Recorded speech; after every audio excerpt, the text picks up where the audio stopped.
What's good, everybody? Welcome into Daily Betslip on Tuesday, August 9th. Ben Heisler, Donnavan Smoot, Joanne Stoner, Woodcock is here. Good to have everybody all together. Good to be back. Donovan missed getting a chance to hang out with you guys for the last several days. Was back in my old city, my old stomping grounds for my brother-in-law's bachelor party in Chicago. Have you had a chance recently to get back to Chicago at all? Enjoy yourself. I know it's a city that you enjoy being at, and I gotta tell you, man, it was fun, but I felt old. I was like the mid-30s guy in the group. Everyone was in their Yeah, late 20s, so I felt like I did the best I could to try to keep up with everybody, but it was tough.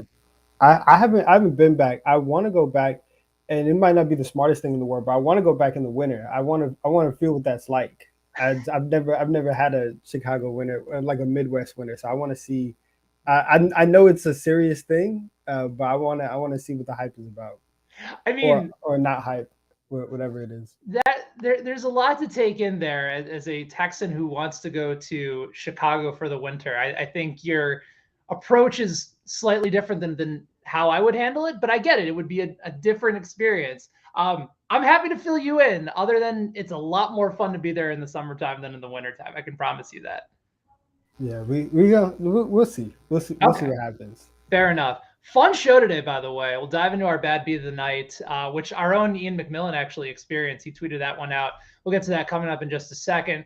Donovan, you and I are going to be breaking down our best bets for tonight's MLB and WNBA slate. So excited for us to go through that together. We're taking a look in about 10, 15 minutes through some maybe off the beaten path NFL props. I know that people are looking into win totals right now. MVP is always one that's going to be a conversation throughout the course of the year. But I think you and I have gone through like hundreds of different prop bets on the board. And I think we found a couple that maybe a lot of folks haven't really started to look at. So excited to see your list. I have a couple on mine as well. And of course, we'll break down the game of the night. The Toronto Blue Jays against the streaking Baltimore Orioles. Orioles are just continuing to creep up in the AL East. They are more than just a cute story now, Donovan. They are playing for a wild card spot, and that's even with some trades at the deadline that kind of pushed them further out of that contention window. But they're basically saying trade whoever you want. We're going to keep fighting for this thing. Yeah, and look, we're going to talk about it later, but they're a game and a half back, and I think coming into the year, absolutely nobody thought that the Orioles were going to be, here in this position. So I'm really excited for tonight's matchup. No doubt. I think the total on the Orioles entering the season for win total was 64 and a half, and it is August 9th, and they are 57 and 52. Now, they're still a dog tonight against Alek Manoah and the Toronto Blue Jays. By the way, if you want to participate in our poll, if you're watching us on Twitter, that's awesome. There's a Twitter poll right near the top of BetSided. You can go ahead and vote on that as well. But definitely encourage you guys to go ahead and click that link, head on over to our YouTube channel. Just search BetSided. The live link will come up. You can also subscribe and hang out with us and interact, ask us questions, and participate in our YouTube chat as well. But the bad beat of the day from yesterday was first five over that just did not go through.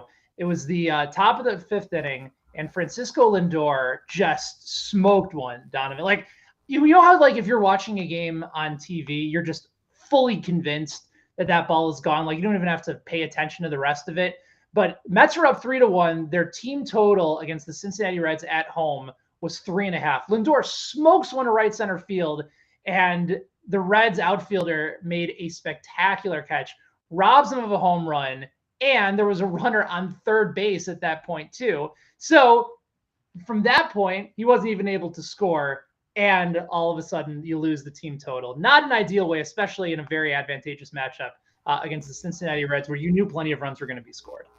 Exactly. And look, I don't mean to sound like a hater, but I think that this one was kind of coming towards Ian because Ian and I had both been on the right side of bad beats last week, and it seemed like he had some good bad beats. I had some good bad beats. We had a perfect day. It just seemed like things were going really really well.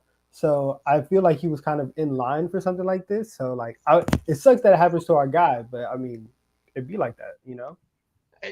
100%. And just when you finally feel like you're in the clear and a few bounces start to go your way, that's when the gambling gods come for you. Like, the moment that you start to feel really confident, like you feel like you found the system. Like, you go ahead and lock in that bet and you say to yourself, all right, there's no way that this loses.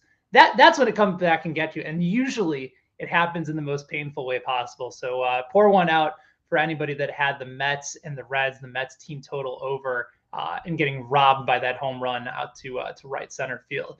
Let's dive into our best bets of the night. You and I are looking at the slates with a couple games in Major League Baseball. I know you got a prop that you like, as do I. We're also looking at a couple intriguing matchups across the league as well, including one late game that I have that I'm very excited to watch about. That was going to be one of my suggestions for the game of the night, but I know that we covered it last night with the Yankees and the Mariners, and we each have a WNBA game on the slate as well. So go ahead and kick things off. I know you got a couple props on the board in Major League Baseball. I want to hear them, and then we can start diving into my prop and then my play on a game. So let's go 2-2 to kick things off on best bets today. Got you. So yeah, so I'm gonna start, and so both of these are actually like total outs recorded, total pitching outs recorded. Shout out to our guy Peter Dew, who really kind of put me on to this kind of bet. But I'm taking Garrett Cole under 18.5 outs recorded, right? So if the over is gonna hit, he's gonna have to pitch over 6 innings, and it's actually very clear that the Yankees don't really like to do that. They have a very clear plan for him. He's gonna pitch 6 innings regardless of what the first 6 look like. Even if he's playing well or if he's playing bad, he's going to play 6 innings. When he got rocked by the Mariners and he gave up all those hits and all those runs in the first inning, you think that he's probably going to get pulled early. He still plays 6 innings, right? And in his last 19 starts, he's gone at least 6 innings in 17 of them, right? And so you're thinking, okay, he's going to be there's a really good possibility for him to maybe hit the over. He's only gone over in 7 of those 19 starts. It's very, very common for him to be right at that 6 inning line. I think that the Mariners are live to win today. I think that they kind of figured him out in his last time out, and they're probably going to give him a lot of trouble tonight. So I like the under on Garrett Cole. And then my second one is I'm taking another under on the outs recorded. Shohei Ohtani under 20.5 outs recorded. So for this one, we would need 7 innings from Ohtani for the over to hit. I think he's going to hit the under in this one just because he's missed this line in 4 straight starts, and his last start got cut short. He had the forearm injury. I think that the Angels are going to kind of play it safe and really just manage Ohtani tonight, and they're not going to let him go on and on and on in this matchup. And so I'm gonna ride the trend of 4 straight starts of him kind of coming in under 7 innings, and he rarely goes 7 innings on the year. He's only gone 7 innings 4 times in the entire season. I don't trust him to do that coming off of an injury. So those are my 2 under pitching outs prop bets for tonight. I think it's a great play, and I think especially we tend to get sort of fixated on the strikeout a lot of the time, and especially with Ohtani. Sometimes there's this idea that the strikeout is also sort of the only way that you can measure pure dominance in baseball. And I mean, if you look at Ohtani's numbers, by far and away the best strikeout per 9 amongst anybody on the slate. He's averaging more than 13 strikeouts per 9 innings tonight. And to have this matchup, to only go less than 7 innings, you might think to yourself, well, if he's this dominant, why would they take him out of the game? But the reality is they need him. They need him in 2 parts. And I don't know if you heard any of the All-Star game coverage, but the conversation surrounding Ohtani, even against a bad team like Oakland, is what he's doing on both sides as a pitcher and then also as a hitter in the same day is nothing short of remarkable. Like, you need to save all that energy, and for him to expend it all on the mound and then come back and hit and have to do it the next day, like, you're putting yourself in harm's way by letting him go longer in the game. And while he may not have many,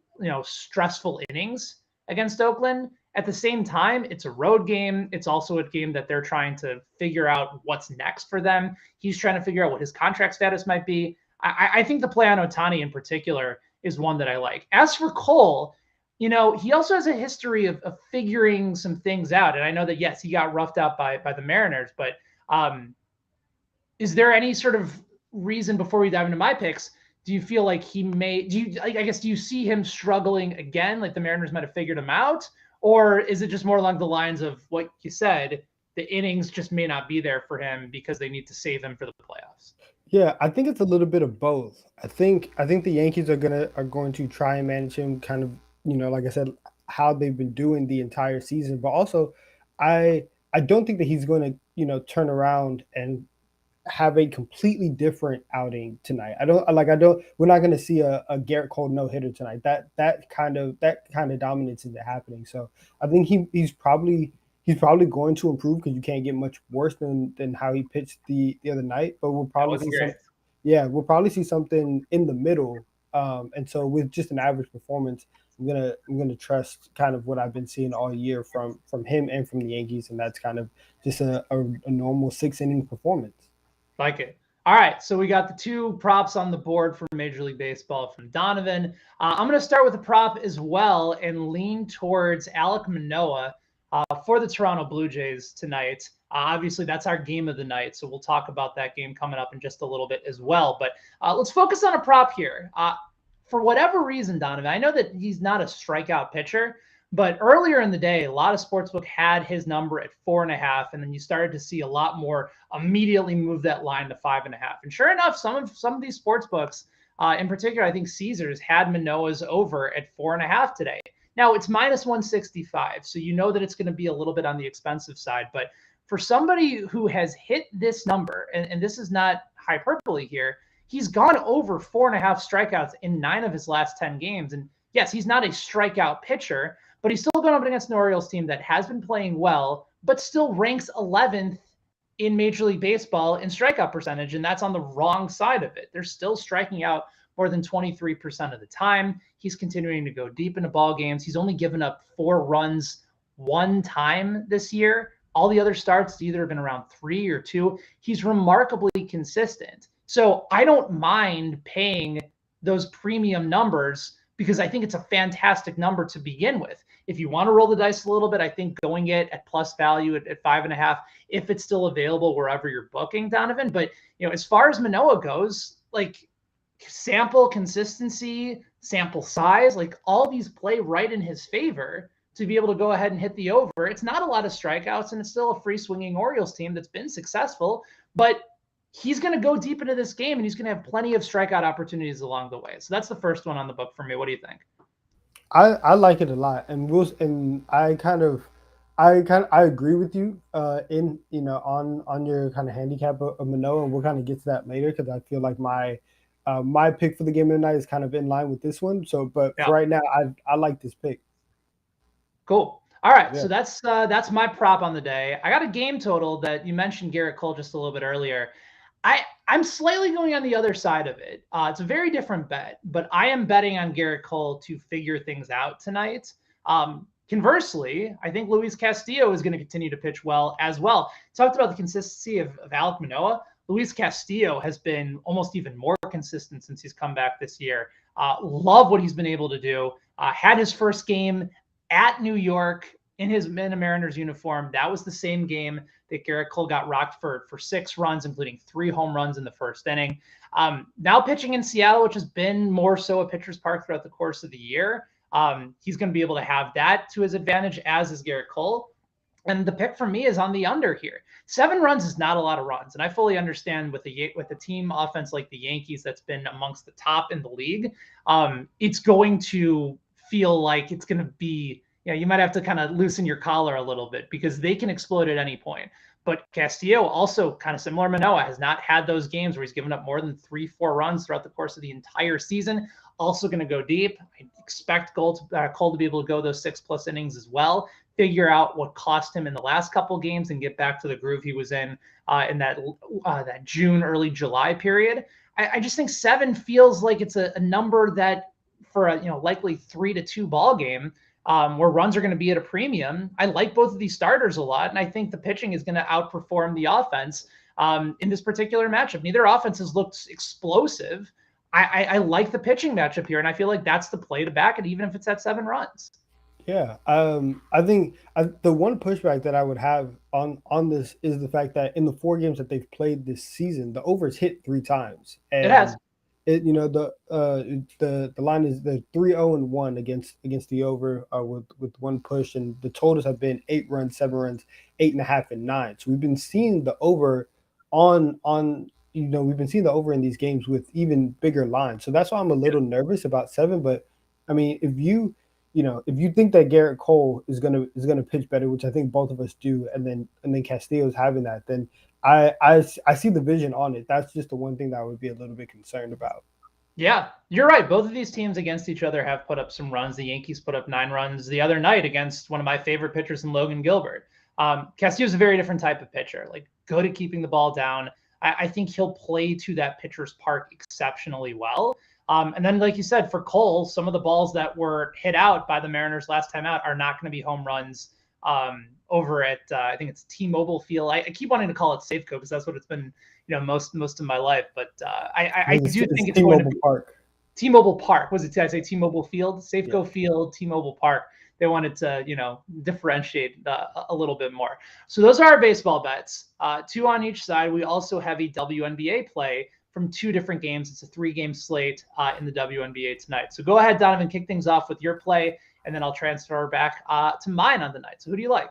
Yeah, so I like the Dream and the Aces over 168, and I got it at 168. It's actually dropped down to 166 and a half over at WinBet, and I like that number a lot. I think that the Aces are obviously an elite offensive team, and while the Dream's offensive efficiency isn't great, the one thing that I can bet on is that they're going to get out and run. The Aces are second in the league in pace. The Dream are third in the league in pace. And so I'm expecting a bit of a track meet tonight. And the Aces, while I understand why people would kind of rush to bet the under, because the under has hit in 8 of the last 10 games. But if you look at the numbers, they've been in the high one, or not even the high, but they've been in the 170s. And that's just a high number to where even if they score 90 points, right? Even if they score 90 points and they end up winning by 15, they might end up losing it.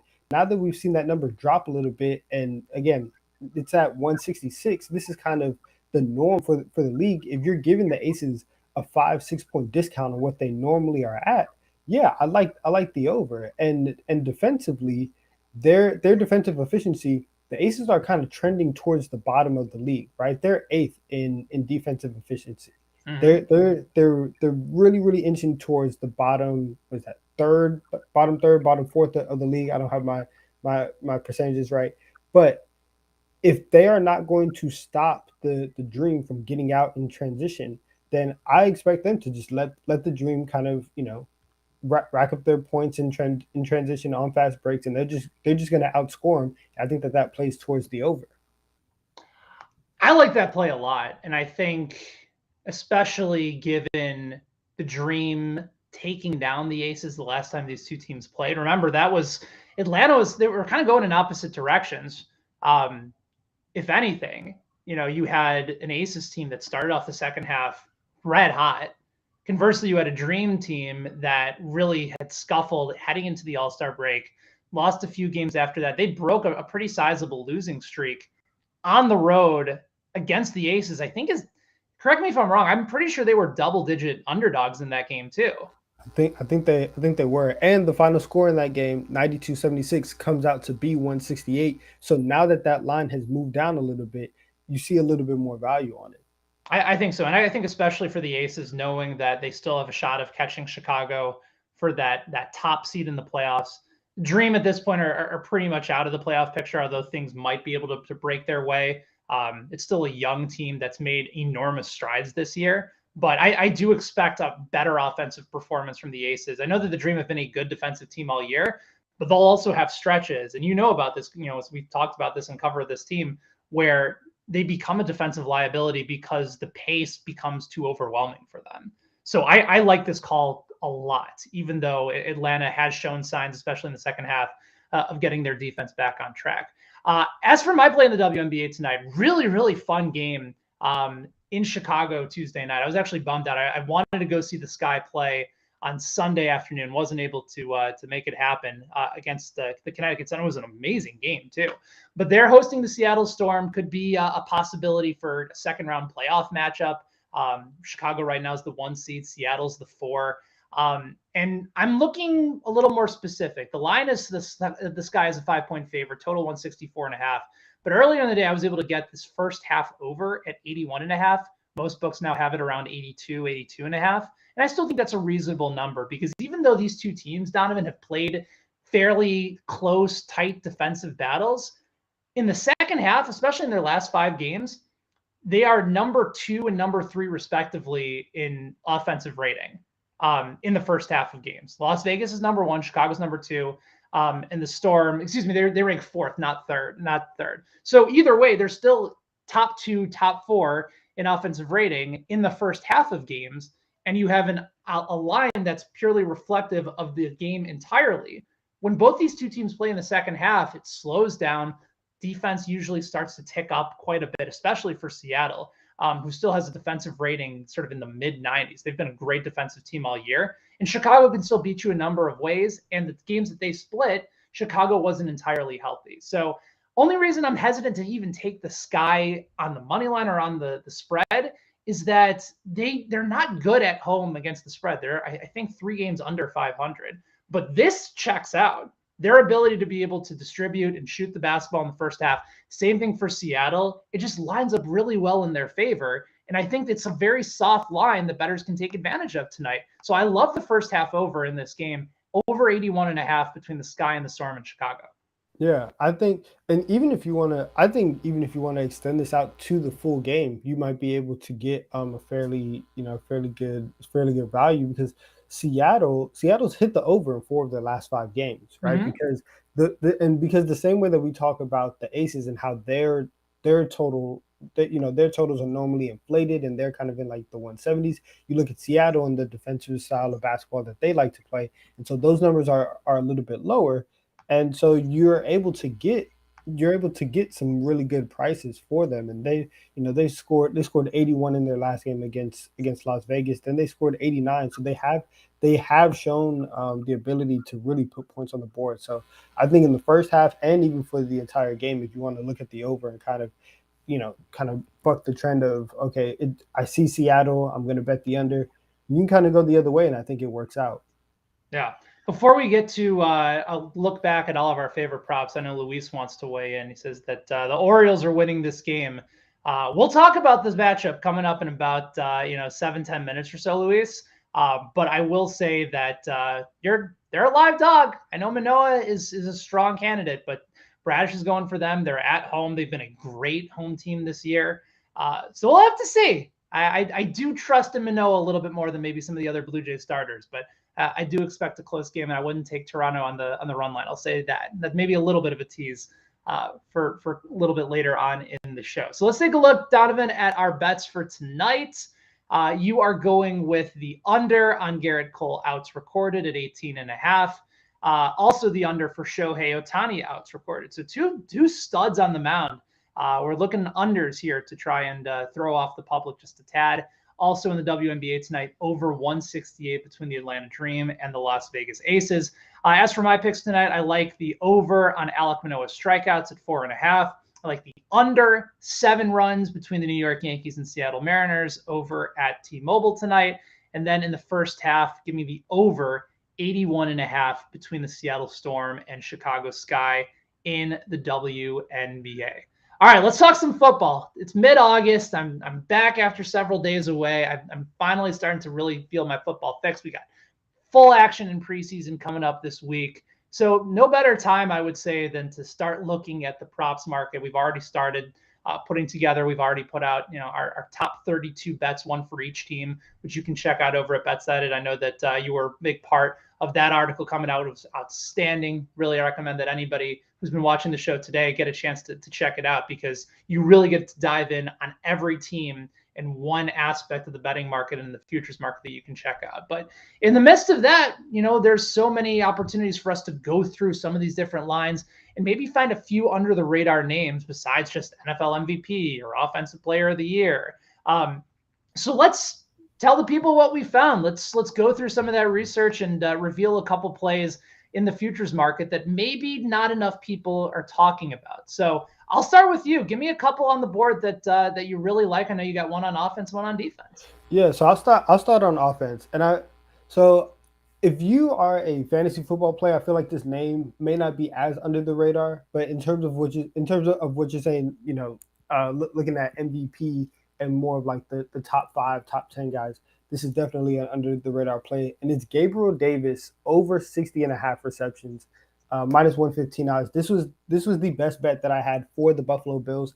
I think that for the Bills as a whole, a lot of their picks are very, very far into the future, and a lot can happen. But with Gabriel Davis, he's stepping into that number 2 receiver role. Cole Beasley's not there. Emmanuel Sanders isn't there. This is one of the most pass happy offenses in the NFL. And he's going to be on the opposite side of Stephon Diggs, who's going to be getting all the number 1 coverage.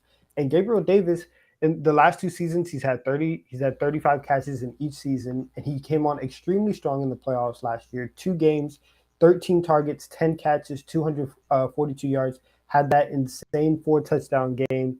Had 5 touchdowns overall, and so I think that you're going to see, even with James Cook and Devin Singletary and all the weapons that they have in the backfield, you're going to see the Bills still try to push the ball down the field. And Gabriel Davis is going to be a huge part of that.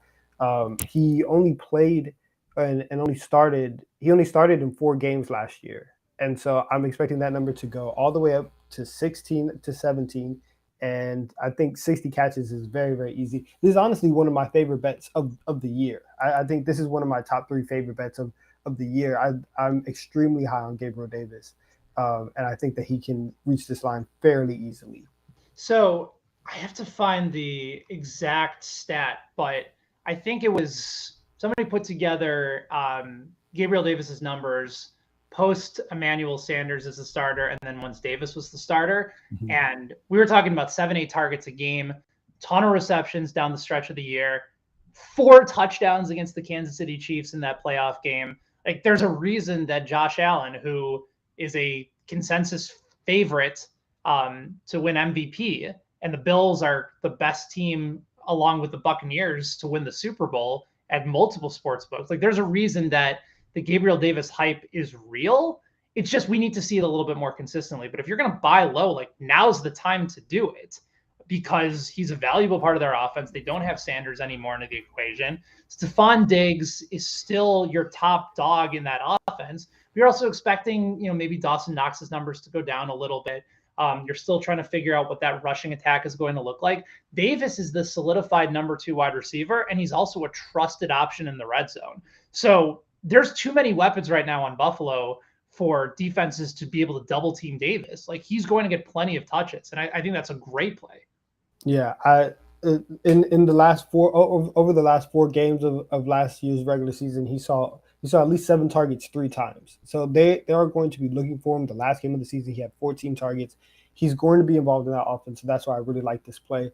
And my other one on defense, I'm going to go with Derek Stingley Jr., and this is kind of a double play. Over 1.5 interceptions on the year, which is at plus 100, and defensive rookie of the year at plus 1,000.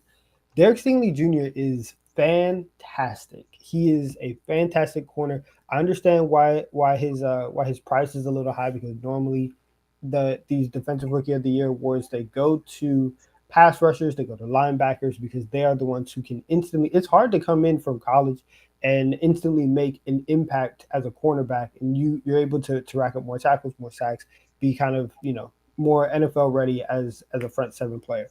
But Derek Stingley Jr., if you've been seeing any clips of him in training camp, he looks great. I think 1.5 interceptions is an absolute, I think that's a great line for you to grab him at.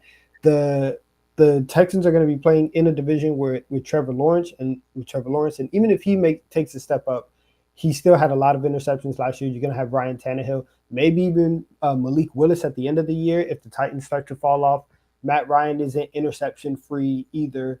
So there's going to be opportunities inside the division to get at least 2 interceptions, and then you have the whole season also. But I think Stingley can have the kind of impact that a J.C. Horn was having last season before he got hurt, that a Patrick Surtain had last season, and he has a really good opportunity where if the numbers are there, if the interceptions are there, and if he gets, because he's a rookie corner, he's going to get tried. If he gets tried enough and comes away with enough interceptions, he might be able to squeeze his way into that conversation. So Derek Stingley Jr. is my defensive side of the ball, under the radar play. Let me tell you why I love the over on interceptions, because of his head coach. Like, I grew up in Chicago. Lovie Smith coached for the Chicago Bears for a long damn time. And what was the thing that Lovie always preached? Take the football away. Yeah. And a lot of it, because of the way that their defense was set up, is that sometimes it was a bend not break defense where they're going to get a lot of yards in front of you, and teams are going to pass on the Texans a lot this year. But because of that, guys typically weren't burned deep. And if you jump the route at the right time to try and go for that turnover and takeaway, you're going to set up for success. Texans took Stingley ahead of Sauce Gardner, Kayvon Thibodeau, Ikem Ekwonu. There were a lot of big names on the board, and they went with who they thought was their top standalone island-type corner. Even though he won't necessarily be doing that in Houston's defense, he'll have a little bit more help. For a coach that preaches takeaways, I think that's a fantastic call. The defensive rookie of the year, I'd probably have to look over a few more names, but I think 10-1 is very reasonable for a guy that was taken top 3 overall. But love the over on interceptions at 1.5. I think that's a fantastic call. Let me give you mine, because I'm going and reaching maybe a little bit more for some of these picks. For NFL Offensive Rookie of the Year, and maybe I'm a little bit late to the party, but I was able to secure him at 33-1 over the weekend. But Romeo Doubs of the Green Bay Packers is a rookie this year. I know that everyone's talking about Christian Watson as sort of the possible eventual replacement for Devontae Adams. But Watson's kind of a work in progress. And yeah, incredible athleticism, really good size, good speed. Doubs is more likely, in my opinion, to perhaps take on more of that Devontae Adams role, where he was over and available in the middle of the field, really good route runner, red zone option. Like, all this guy has done in camp is move his way up the depth chart. He's right now number 2 behind Allen Lazard. They put Jair Alexander on him, their top corner, to be able to match up against Doubs. Like, everything this guy has done has been impressive. And maybe I'm buying in on the training camp hype, because that happens to everybody every year. But I also think the odds speak for themselves. This guy opened at 101 to win Rookie of the Year at a lot of these different sports books. He's now down, Donovan, to 20-1 at a lot of these places. So I think the hype is real. Money has clearly started to come in on this guy. And I think before it's too late, if you get him at 20-1 or even 25-1, like some books still currently have him at, Romeo Doubs might be that guy. Rodgers is going to throw the ball. He needs somebody to throw to. And if Doubs is getting open, Rodgers is going to get him the ball, and he's going to get him the ball probably as accurately as any quarterback in the league. Yeah, I like that pick, because, and even though that you're saying that you might be buying into the training camp hype, there's another key aspect of it, to where Allen Lazard is going to be the one to step up and be the number 1 receiver. We haven't heard anything about Lazard, and if Lazard was actually good, we would hear a lot of noise about the Packers falling in love with him. So clearly, that spot for Rodgers' number 1 target, the spot for his favorite receiver to throw to, that is still very much open. And so Romeo Doubs is especially at these prices, it's a really good pick. So I'm on board with this a lot.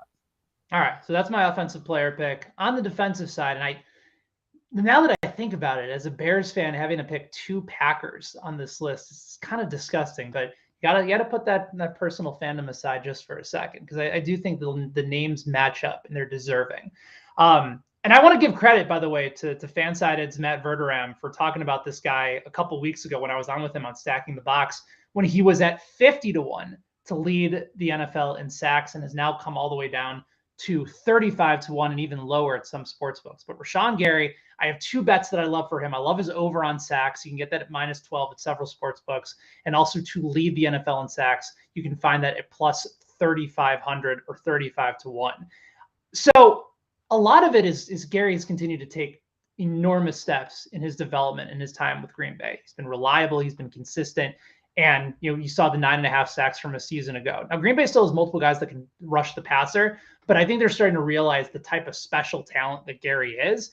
And Verderam also brought this up, and I think that's what sold me on choosing him for this particular prop. So in pass rushing situations, usually it's because your team has the lead, right? And quarterbacks are in the shotgun. They're trying to get multiple receivers. They can't be able to go ahead and establish any sort of running game.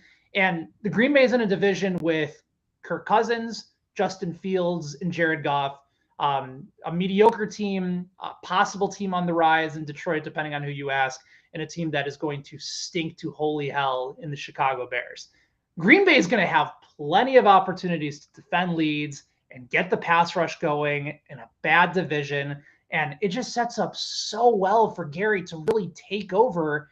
And I think he's clearly going to go past this 8.5. He did it a season ago. To me, there's no reason why he couldn't be in that 14, 15, 16.5 range where we saw Robert Quinn and TJ Watt really just continue to have a fantastic season.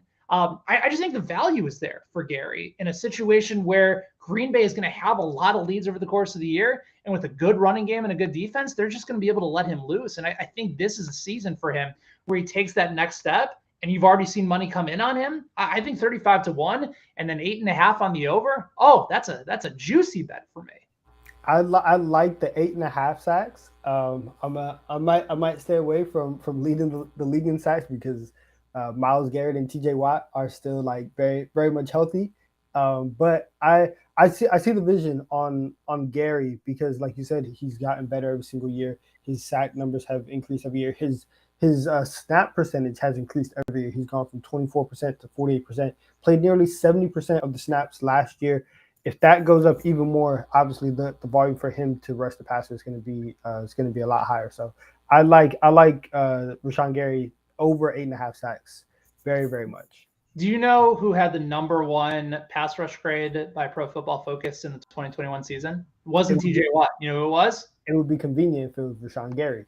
It's incredibly convenient that it's Rashawn Gary. Yeah. So again, not the only way to maybe sense that even more of a breakout is coming. And yes, TJ Watt is unbelievable, but he also had plenty of opportunities where I think competition-wise, it wasn't up to snuff to try to be able to contain him a little bit. So there's a reason why TJ Watt's the favorite and why Rashawn Gary is a little bit further down on that list. So you're rolling the dice a little bit here, but yes, certainly on the over as well. All right, so those are some of our favorite props to check out. And again, for all of our NFL preseason coverage, betting previews, look ahead. We got team-by-team previews coming up over the course of the entire month of August. Make sure you guys check it out. Just go to the NFL page over at BetSided. All right, let's have some fun. Let's talk about our game of the night between the Toronto Blue Jays and the Baltimore Orioles. Fun pitching matchup on the board tonight as two AL East teams really start to put something together. Baltimore continue to just creep up in the wild card race. It's Alek Manoah against Kyle Bradish. Total sits at 8.5 for this game. Blue Jays -165 on the money line. Toronto comes in at +140. If you want Toronto on the run line, you can get them at -1.5 at even money. Baltimore comes at +1.5 at home at -120. Fun game, fun matchup, good pitchers on the mound. Donovan, how do you see this one ultimately going? Yeah, so I mentioned earlier that I liked your Manoah pick, and I think that he's gonna have a good night. But I'd rather just back Manoah, right? Because both of these teams, their bullpens are not great. Baltimore's bullpen has the highest ERA at 7.04 over the last 30 days, and then Toronto, who's also in the bottom 10 at 4.39 ERA in the last 30 days. So I don't really want to get into a lot of the bullpen. I want to support Manoah. The Jays have won 3 of his last 4 starts, so I'm going to take the Blue Jays first 5 run line. They are -0.5 at -120 odds. I'm gonna back Manoah. I'm gonna trust that he's gonna get the job done early, and then we can just wrap this one up before it gets too late, and let the bullpen kind of mess things up. I like that play. That's a smart call. And again, Bradish's numbers aren't particularly good, but he's also been very, very unlucky. And I think some positive regression is going to start to come for him. So I feel okay backing both of these pitchers here. Certainly with Manoah, you know what consistency level you're going to get. And that's why I like the first 5 under 4.5 at this game at -110. Manoah is going to be able to carve him up. Talked about his ability. I like his strikeout prop as well. And then for Bradish, like it seems like the Blue Jays are able to get to a lot of teams' pens late, but early on, especially against a pitcher that has his command, they tend to be a little bit slow starters. So yes, it's taking on a guy that has a 6.5 ERA and hoping that he can just limit the damage through the first 5 innings. Maybe he does, maybe he doesn't, but I think both of them together, as opposed to maybe Manoah making one mistake and costing him, I think the sum of the parts together can certainly add up here. And remember, Baltimore is a pitcher's park now, especially with the way that the fences are moved back in left field. So we're both on the first 5 in different types of scenarios here, but the poll and our viewers have spoken. They're taking Toronto money line. They're not on board just yet with the Orioles pulling off I'd call it a fairly decent upset tonight as a home dog. Blue Jays -150 is the call on the board, so we'll go ahead and lock that in on our side as well. Fun show today, by the way. Really enjoyed having the opportunity to be back. Donnavan being able to go over some of our favorite NFL props together. I'll be back on tomorrow with our guy Peter Dewey, so make sure you guys come back. Go ahead and hit that subscribe button if you haven't already to be able to join us. Also, stick around, hang out. Ian McMillan, Cody Williams, they have Green on the Greens coming up this week. Really, really good tournament coming up over at TPC Southwind as the FedEx Cup playoffs start to continue. So for my guy Donnavan, I'm Ben. Big thanks to Joanne as well for producing and directing our show today. We'll be back tomorrow, brand new, spanking new edition of Daily Betslip. Stick around for Green on the Greens, and may all of your best bets hit tonight. So long.